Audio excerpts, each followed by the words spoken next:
راستہ بنا لیں اور اپنا اپنا سرٹیفکیٹ سنبھال کر کے بیٹھ جائیں انشاءاللہ. پھر تھوڑی سی دیر بات چیت ہوگی، پھر دعا ہوگی انشاءاللہ. یہ بچہ ہے محمد فیض، اس نے ایک نشست میں مکمل قرآن پاک سنا ہے. محمد فیضان محمد ارشاد، آگے طرف آگے دے آپ کا ہے، ٹھیک ہے. حافظ محمد شاہ عالم نسیم احمد، محمد شاہ نواز کے بچے، عبدالاحد، راستہ دیتے رہے آرام سے. محمد شاہ باغ، محمد توقیر شاہ،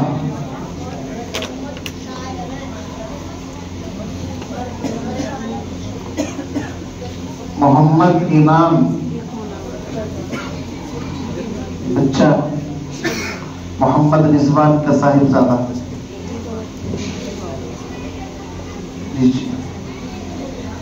محمد احزم احمد راشد ان کا صاحبزادہ. اچھا اس کا رکھ لیجیے.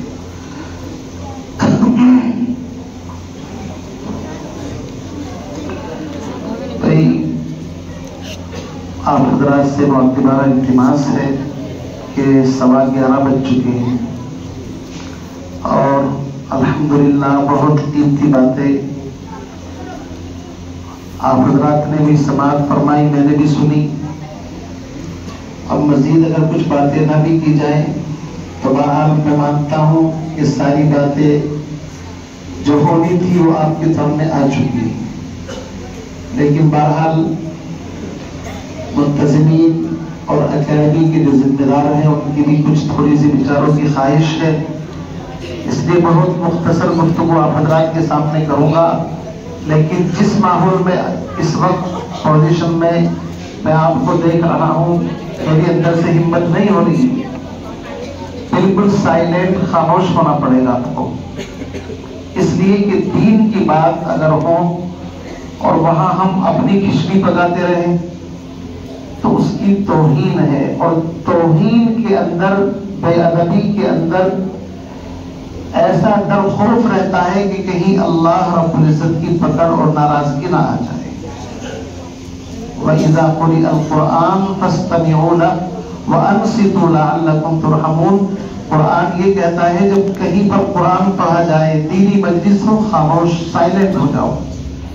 لہذا میں تمام طلبہ سے اور جو حاضرین مجلس جلسہ ہیں تمام سے ایک مرتبہ گزارش کروں گا کہ آپ بلند آواز کے ساتھ درود ابراہیمی جو نماز کے اندر پڑھتے ہیں بلکہ 3 مرتبہ پڑھیں. اللہم صلی علی محمد وعلی آل محمد کما صلیت علی ابراہیم وعلی آل ابراہیم انک حمید مجید. یہ بچے نیچے بیٹھیں.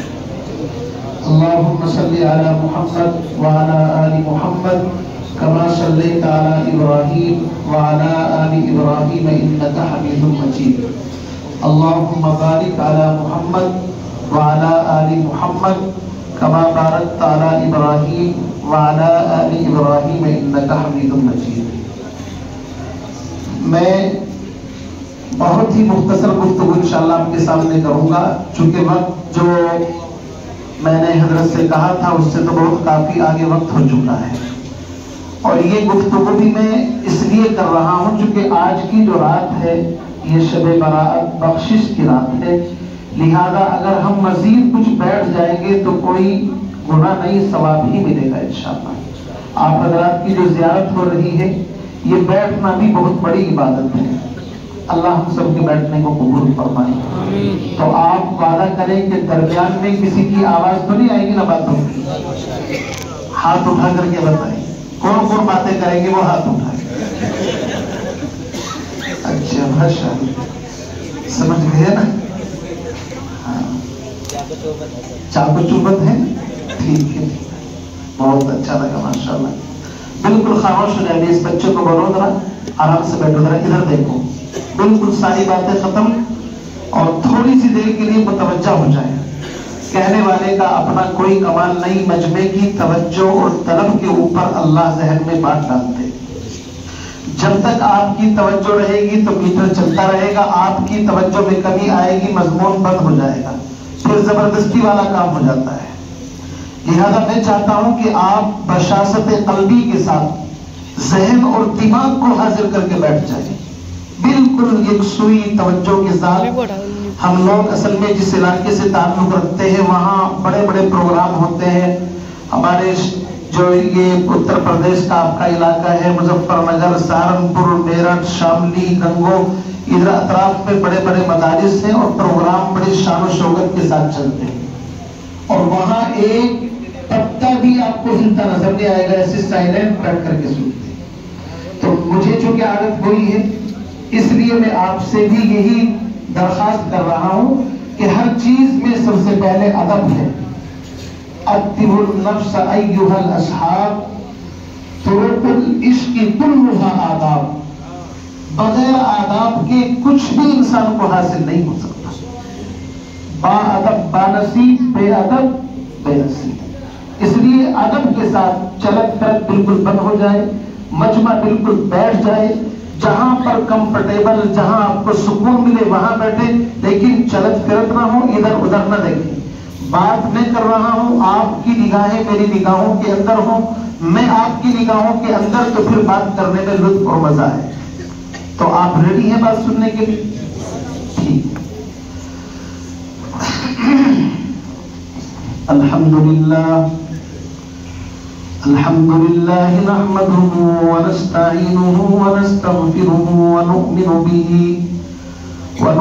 به ونتوکل علیہ ونعوذ باللہ من شرور انفسنا ومن سیئات اعمالنا من يهده الله فلا مضل له ومن يضلله فلا هادي له ونشهد أن سيدنا ومرشدنا ومولانا محمدا عبده ورسوله أما بعد فأعوذ بالله من الشيطان الرجيم بسم الله الرحمن الرحيم قل هل يستوي الذين يعلمون والذين لا يعلمون آمنت بالله صدق الله العلي العظيم وصدق رسوله النبي الكريم ونحن على ذلك لمن الشاهدين والشاكرين والحمد لله رب العالمين وقال النبي صلى الله تعالى عليه وسلم من قرأ القرآن وحفظه وعمله أدخله الله الجنة وشفعه في 10 من أهل بيته كلهم قد استوجب النار وقال النبي صلى الله عليه وسلم خيركم من تعلم القرآن وعلمه وقال عليه الصلاة والسلام كن عالما أو متعلما أو مستمعا أو محبا ولا تكن الخامس فتهلك۔ سب سے پہلے تعلیم سے تم موڑ دیے جاؤ گے، پہلے تعلیم سے تم موڑ دیے جاؤ گے، پھر کسی جرم سے تم جوڑ دیے جاؤ گے۔ پہلے تعلیم سے تم موڑ دیے جاؤ گے، پھر کسی جرم سے تم جوڑ دیے جاؤ گے۔ ہاتھ سے ہاتھ کی زنجیر بنا کر نکلو ورنہ دھاگے کی طرح توڑ دیے جاؤ۔ وہ دانائے سبل ختم الرسل مولائے کل جس نے، وہ دانائے سبل ختم الرسل مولائے کل جس نے غبار راہ کو بخشا فروغ وادی سینہ۔ نگاہ عشق و مستی میں وہی اول وہی آخر، وہی قرآن وہی فرقان وہی یاسی وہی طٰہٰ۔ انتہائی واجب الاحترام بزرگوں، دوستوں، بھائیوں، قرآن پاک کی ایک آیت خطبے کے اندر پڑھی ہے، قُلْ هَلْ يَسْتَوِي الَّذِينَ يَعْلَمُونَ وَالَّذِينَ لَا يَعْلَمُونَ۔ علماء موجود ہیں، استفہام انکاری ہے، قُلْ هَلْ يَسْتَوِي الَّذِينَ يَعْلَمُونَ وَالَّذِينَ لَا يَعْلَمُونَ، کہ کیا جاننے والے اور نہ جاننے والے دونوں برابر ہو سکتے ہیں؟ یہ قرآن نے سوال کیا ہے، اور استفہام انکاری کا مطلب یہ ہوتا ہے کہ جواب وہیں پر موجود ہے، دونوں برابر۔ بولو بھائی، بولنا پڑے گا، نہیں ہو سکتے۔ جس طرح اندھیرا اور اجالا برابر نہیں ہو سکتے، جس طرح رات اور دن برابر نہیں ہو سکتے، جس طرح روشنی اور تاریکی برابر نہیں ہو سکتے، جس طرح دھوپ اور چھاؤں برابر نہیں ہو سکتے، جس طرح بینا اور نابینا دونوں برابر نہیں ہو سکتے، اسی طریقے سے جاننے والے اور نہ جاننے والے دونوں برابر نہیں ہو سکتے۔ میرے عزیز بھائیوں، جس اکیڈمی کے مبارک اجلاس کے اندر مجھ ناچیز کو مدعو کیا گیا، اس اکیڈمی کی خصوصیات آپ حضرات سماعت کر چکے ہیں، میں اس موضوع کو دوبارہ دہرانا نہیں چاہتا، میں اپنی بات وہاں سے آگے سے شروع کرنا چاہتا ہوں۔ عزیز بزرگوں بھائیوں، سب سے بڑی چیز ایجوکیشن، تعلیم ہے۔ انسان کے اندر جب تعلیمی شعور پیدا ہوتا ہے تو رب کعبہ کی قسم پھر وہ انسان اس زمین کا انسان نہیں بلکہ کچھ اور بن جاتا ہے۔ اس کے اندر جو صفات، جو کوالٹی اور علم کی جو نورانیت، اس کی عظمتیں، برکتیں ظاہر ہوتی ہیں، تو پھر وہ انسان ہواؤں کے اوپر، فضاؤں کے اوپر، آسمانوں کے اوپر کمندیں ڈالتا ہے۔ اور جب انسان کے اندر سے یہ احساس ختم ہو جاتا ہے تو بغیر تعلیم والے انسان میں اور چوپایوں میں کوئی، قرآن پاک نے فرق نہیں کیا، انہم الا کالانعام بل ہم اضل۔ قرآن کہتا ہے جس کے پاس ایجوکیشن نہیں، تعلیم نہیں، وہ چوپایا نہیں بلکہ چوپائے سے بھی بدتر اس کو قرآن کہتا ہے۔ اب آپ اندازہ لگا لیں، اس لیے کہ چوپائے کو تو اللہ نے جس کام کے لیے پیدا کیا کم سے کم وہ کام انجام دے رہا ہے، لیکن انسان جس مقصد کے لیے رب نے اس کو پیدا کیا اس مقصد سے ہٹ کر کے زندگی گزار رہا ہے۔ یاد رکھیے، قوت فکر و عمل پہلے فنا ہوتی ہے، قوت فکر و عمل پہلے فنا ہوتی ہے، تب کسی قوم کی عظمت پہ زوال آتا ہے۔ مسلمانوں کے اوپر جو زوال ہے، مسلمان جو آج عروج سے پستی کے اندر ہے، اس کا ذمہ دار امریکہ، برطانیہ کوئی اور نہیں ہے، اس کے ذمہ دار مسلمان خود ہیں۔ ہم پستی میں رہنے کو زندگی سمجھ رہے ہیں، بغیر علم کے، بغیر ایجوکیشن کے زندگی گزارنے کو زندگی سمجھ رہے ہیں۔ حرکت کرنی پڑے گی، متحرک ہونا پڑے گا، ہر شے کو مسلسل حرکت ہے، راحت کا جہاں میں نام نہیں۔ پوری دنیا کی تاریخ اٹھا کر کے دیکھو، چیزوں پر غور کرو، آسمان بھی گردش کے اندر ہے، زمین بھی، چاند بھی، سورج بھی، ہوائیں بھی۔ قرآن خود کہتا ہے وَكُلٌّ فِي فَلَكٍ يَسْبَحُونَ، یہ آرام سے نہیں بیٹھ رہے ہیں، ہر شے کو مسلسل حرکت ہے، راحت کا جہاں میں نام نہیں۔ اس عالم سعی و کوشش میں انسان کے لیے آرام نہیں۔ جس نے انسان نے آرام کا من بنا لیا ہے اور کمفرٹ زون کے اندر چلا گیا ہے، وہ انسان کبھی ترقی بولو بھائی نہیں کر سکتا۔ ہم سمجھتے ہیں بس جتنا ہم نے پڑھ لیا وہی کافی ہے، نہیں پڑھا تو بھی کافی ہے، اور بس اسی طرح زندگی گزر جائے گی۔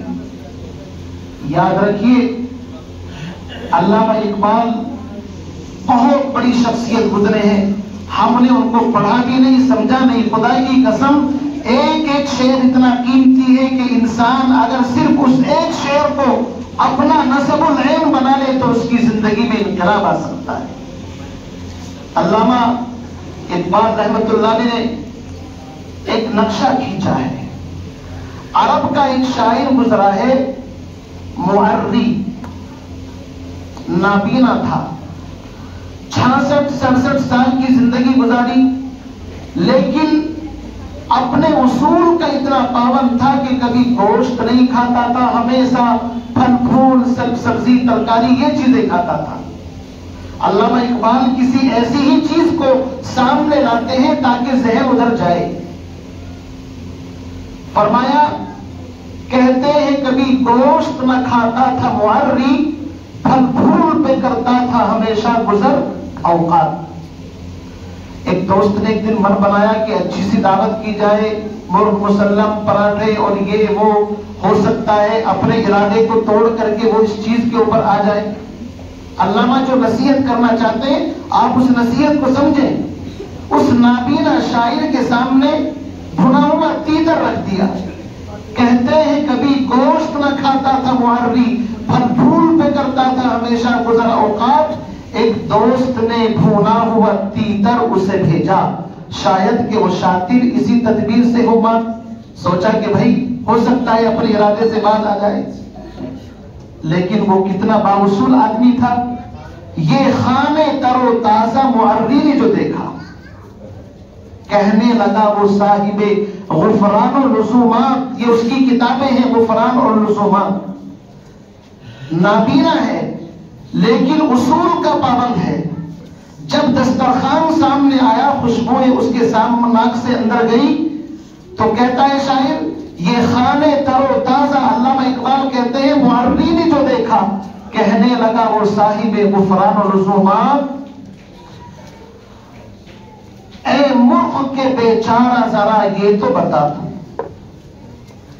اس کھانے سے مخاطب ہو کر کے کہتا ہے، اے مرغ کے بیچارہ ذرا یہ تو بتا تو، کیا جرم ہے تیرا کہے یہ جس کی مکافات؟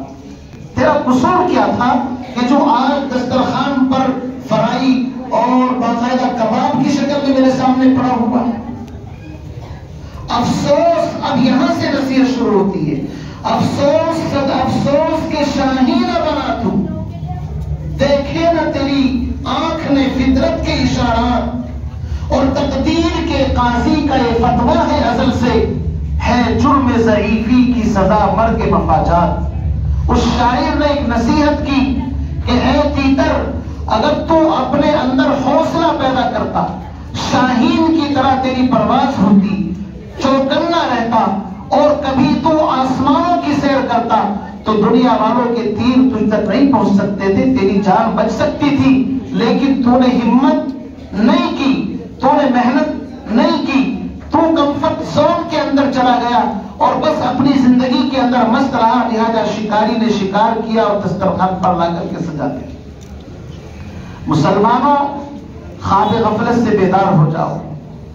علماء جلسوں کے ذریعے سے، مفتیان کرام مسجدوں کے ذریعے سے، خطبوں کے ذریعے سے سوئی ہوئی قوم کو بیدار کرنے کی کوشش کر رہے ہیں، تمہیں ہر ہفتے جھنجھوڑتے ہیں اور کہتے ہیں کہ مسلمانوں اپنے گریبان کے اندر جھانکو، تھے تو اسلاف ہی تمہارے، مگر تم کیا ہو، ہاتھ پر ہاتھ دھرے منتظر فردا ہو۔ ایسے حالات بدلیں گے؟ حالات اس طرح نہیں بدلا کرتے۔ حالات کے بدلنے کے لیے انسان کو کمر کسنی پڑتی ہے۔ اٹھ باندھ کمر کیوں ڈرتا ہے، پھر دیکھ خدا کیا کرتا ہے۔ ہم جب تک اپنے آپ کو بدلیں گے نہیں اور اپنے آپ کو تیار نہیں کریں گے، اللہ کی طرف سے کوئی ایسا انقلاب نہیں آئے گا۔ ان اللہ لا یغیر ما بقوم حتی یغیروا ما بانفسہم۔ خدا نے آج تک اس قوم کی حالت نہیں بدلی، نہ ہو جس کو خیال خود اپنی حالت کے بدلنے کا۔ ہم اپنی حالت کو بدلنا نہیں چاہتے، ہم چاہتے ہیں بس امام صاحب جمعے کی نماز میں دعا کرا دیں، اس سے مسئلے حل ہو جائیں۔ امام صاحب فجر کی نماز کے اندر قنوت نازلہ پڑھ دیں، بس سارا بیڑا پار ہو جائے۔ نہیں، خدا کی قسم، انسان کو محنت کرنی پڑے گی۔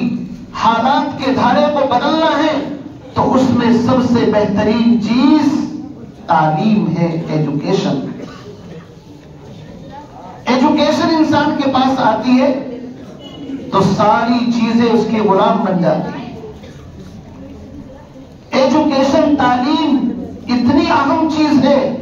ہمارے اکابر علماء اسلاف کی تاریخ اٹھا کر کے دیکھو، 1 سال نہیں 2 سال نہیں، زندگی پوری انہوں نے کھپا دی دین سیکھتے سیکھتے.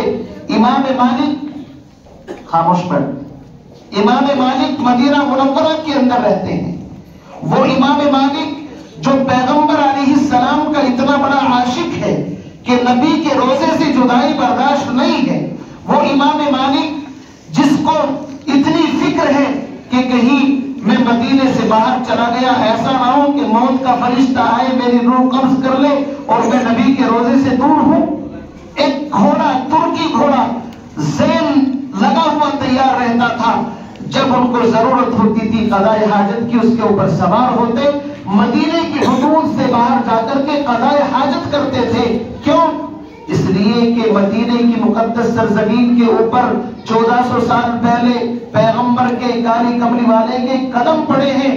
کہیں ایسا نہ ہو کہ امام مالک کا ناپاک جوتا یا امام مالک کی تھوک یا وہاں پر نجاست اس مقام پر بھی پڑ جائے جہاں کالی کملی والے محمد علی کا جوتا پڑا ہو. کیا عشق تھا امام مالک کے اندر. بغیر وضو اور غسل کے حدیث نہیں پڑھاتے تھے. مسئلہ پوچھنا ہوتا باندھی آ کر کے بتاتی، مسئلہ پوچھنا ہے تو بتا دیتے. اگر حدیث کی روایت لینے کے لیے آتا تو بغیر غسل کے حدیث اور بغیر خوشبو لگائے اچھا کپڑا پہنے حدیث بیان نہیں کرتے تھے. امام مالک مدینہ منورہ کے اندر مسجد نبوی کے اندر موجود ہیں. اچانک ایک 17-18 سال کا نوجوان، جیسے آپ بیٹھے ہوئے میں بیان کر رہا ہوں، اچانک ایک 17 سال کا مصری نوجوان عمامہ پہنے ہوئے، جبہ قبہ پہنے ہوئے امام مالک کی مجلس میں آتا ہے. با ادب آ کر کے سلام کرتا ہے، پوچھتا ہے افیکم عبد الرحمن ابن قاسم، حضرت کیا آپ کی مجلس میں عبد الرحمن ابن قاسم ہیں؟ امام مالک نے اشارہ کر دیا کہ ہاں وہ بیٹھے ہوئے ہیں. وہ نوجوان مجمع کو چیرتا ہوا وہاں گیا اور مجمع کے اندر سے اس بڑے میاں کو اٹھایا، اس کے بازو پکڑے اور کان کے اندر کان لگا کر کے اپنے ہونٹ لگا کر کے کانوں کے قریب کچھ بات کہی. بس اس بات کا سننا تھا کہ زور زور سے عبد الرحمن ابن قاسم کے ہچکیاں بن گئی، آنکھوں سے آنسو جاری ہو گئے اور سارا مجمع ان کو دیکھنے لگا کہ یہ نوجوان آیا ہے، پتہ نہیں کون سی غم کی خبر سنا دی آ کر کے کہ سارا مجمع رونا شروع کر دیا اور عبد الرحمن ابن قاسم کی طبیعت بھی خراب ہو گئی. کیا ہو گیا مسئلہ؟ امام مالک نے بلایا اس نوجوان کو اور بڑے میاں کو کہ بھائی مسئلہ کیا ہے؟ کتابوں میں لکھا ہے کہ وہ نوجوان امام مالک کے قریب آیا. امام مالک نے پوچھا کہ بھائی مسئلہ کیا ہے؟ کوئی غم کی خبر ہے؟ کوئی حادثہ ہے؟ کیا مسئلہ پیش آیا ہے کہ جو رونا شروع کر دیا؟ تو اس نے کہا سکوت آموز طول داستان درد ہے ورنہ زباں بھی ہے ہمارے منہ میں اور تابع سخن بھی ہے. مسئلہ یہ ہے کہ حضرت اگر آپ نہ پوچھیں تو زیادہ اچھا ہے، اس لیے کہ زبان ہوتے ہوئے بھی بیان کرنے کی طاقت نہیں ہے. امام مالک کا اصرار بڑا، نہیں بتاؤ کوئی مشکل ہے تو ہم تمہارا ہاتھ پٹائیں گے. تو اس بڑے میاں نے کہا، یہ بڑے میاں کون ہیں؟ بڑے محدث ہیں عبد الرحمن ابن قاسم. امام مالک کی باندی ان کو امام مالک کا غلام کہتی تھی، چونکہ 17-18 سال سے جو بندہ ایک ہی جگہ پر پڑا ہوا ہو تو آدمی یہی سمجھے گا یہ غلام ہے. عبد الرحمن ابن قاسم نے کہا حضرت مسئلہ یہ ہے، میں نے آپ کے علم کی شہرت جب مصر کے اندر اپنے وطن کے اندر سنی تو میرے دل کے اندر ایک جذبہ پیدا ہوا کہ امام مالک سے جا کر کے حدیث پڑھوں، اس لیے کہ مصنف صاحب موطا وہ موجود ہے. موطا امام مالک ان کی کتاب ہے. جب مصنف موجود ہے تو انہیں سے جا کر کے سماع کر لوں اور انہیں سے جا کر کے حدیث پڑھو. لیکن صورتحال یہ تھی کہ میری بیوی حاملہ تھی، پیٹ میں بچہ تھا، ابھی نئی نئی شادی ہوئی تھی. میں نے بیوی سے کہا کہ میری رفیق حیات شریک زندگی میں دین حاصل کرنے کے لیے مدینہ منورہ امام مالک کے پاس مسجد نبوی میں جانا چاہتا ہوں، تو آج کی اگر بیوی ہوتی ایمانداری کے ساتھ بتاؤ کیا کہتی؟ اجازت دیتی؟ کیوں؟ اس لیے کہ دینداری کی بنا پر رشتے نہیں کرتے، مال دیکھ کر کے رشتے کرتے ہیں۔ پارٹی تلاش کی جاتی ہے کہ بھائی وہاں سے کتنا ملے گا، تو جب رشتوں کی بنیاد مال کے اوپر ہے تو پھر کام کیسے چلے گا؟ اس لیے میرے عزیز بزرگوں بھائیوں، امام مالک رحمۃ اللہ علیہ ان کی مجلس کے اندر جب یہ بات آئی، انہوں نے کہا کہ بیوی حاملہ تھی اور میں نے بیوی سے اجازت لی، تو بیوی نے کہا کہ آپ جائیے، کوئی بات نہیں۔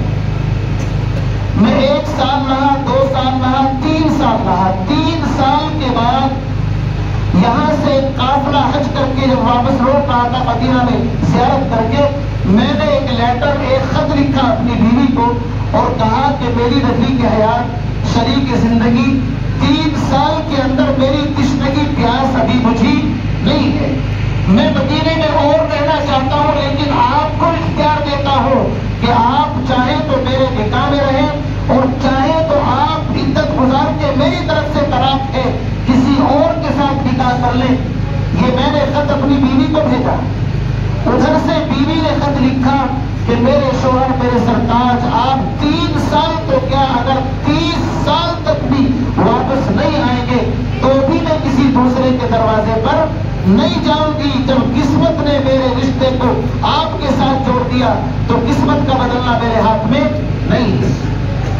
جب اتنا جرأت مندانہ پیغام میں نے سنا تو میں سیکھنے لگا علم۔ آج مجھے 17-18 سال ہو گئے، بچہ پیدا ہوا، جوان ہوا، ابھی 17-18 سال کا ہو گیا، مال کمایا، علم دین سیکھا۔ اب جب یہ حج کرنے کے لیے آیا ہے تو اس کی والدہ نے کہا کہ بیٹا تمہارے والد 17-18 سال پہلے امام مالک کے حلقہ درس میں حدیث اور دین سیکھنے کے لیے گئے تھے، اگر تمہارے والد زندہ ہو تو ان کو ہمارا سلام کہہ دیں۔ اب یہ بتاؤ 17 سال کے بعد جو بچہ حالت حمل کے اندر چھوڑ کر کے آیا تھا، اپنا خون اپنے سینے سے لگے گا تو رونا آئے گا نہیں آئے گا بھائی؟ اس لیے ہم رو رہے ہیں۔ ہمارے اکابر اسلاف نے دین کے لیے وہ قربانیاں دی ہیں، خدا کی قسم ایسی قربانیاں آج کوئی دینے کے لیے تیار نہیں۔ آج تو مدرسے والے اگر کھانا بنا کر کے دے دے اور اس سالن کے اندر تھوڑا شوربہ اگر پتلا ہو جائے، طلبہ شکایت کر دیتے ہیں ناظر مطبخ سے۔ وہ زمانہ وہ تھا کہ اس زمانے میں اتنے اسباب نہیں تھے، حالات نہیں تھے۔ پانی پت کا واقعہ ہے، قاری عبد الرحمان صاحب، ان کے پاس ایک شاگرد آتا ہے پڑھنے کے لیے، لیکن انہوں نے کہا ایڈمیشن ہو جائے گا لیکن کھانے کا انتظام نہیں۔ کہا کوئی بات نہیں کہ چنے کھا کر فاقے سے زندگی گزارنا ہوگا۔ لکھا ہے کہ وہاں ایک آدمی کا انتقال ہو گیا، اس نے آ کر کے کہا اگر کوئی طالب علم ہو تو 40 دن کے لیے ہمارے یہاں پر کھانا کھا لیا کرے۔ اللہ نے خزانے غیب سے انتظام کروا دیا۔ واقعہ تو اور لمبا ہو جائے گا، میں تفصیل میں جانا نہیں چاہتا، اس لیے کہ پرچی بھی میرے پاس آ چکی ہے اور پرچی کا مطلب ہے اعتراض۔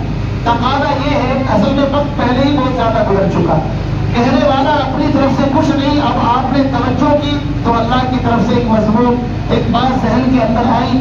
بہرحال میں ساری باتوں کا خلاصہ 2 لفظوں میں نکال کر کے آپ کو دینا چاہتا ہوں۔ ایک تو ہم حرکت کے اندر آئے، محنت جد و جہد کا مزاج بنائے، یہ کاہلی سستی اچھی نہیں ہے۔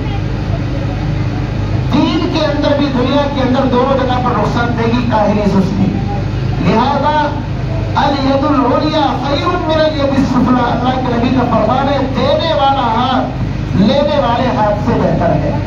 دین آتا ہے تو دین دوسروں کے پاس منتقل کر دو، تجارت آتی ہے تو تجارت میں اپنے بچوں کو، اپنے پڑوسیوں کو، اپنی مسلم قوم کو کھڑا کر دو۔ خیر الناس من ينفع الناس، تمہارے پاس جو بھی بھلائی ہے اس کو آگے کی طرف منتقل کرنا اور ٹرانسفر کرنا سیکھ لو، انشاءاللہ نسلوں کے اندر بھی سدھار پیدا ہوگا اور اللہ تعالیٰ ظاہری باطنی ہر اعتبار سے ہمیں کامیابی سے نوازیں گے۔ میرے بھائیوں، باتیں تو بہت کرنی تھی لیکن میں اپنی گفتگو کو یہیں پر ختم کرتا ہوں اور آپ اس بات کا ارادہ کریں کہ تعلیم، ایجوکیشن دینی اور دنیاوی اپنے بچوں کو دلائیں گے نہیں انشاءاللہ۔ میں نے شروع کے اندر ایک شعر پڑھا تھا، پہلے تعلیم سے تم موڑ دیے جاؤ گے، پھر کسی جرم سے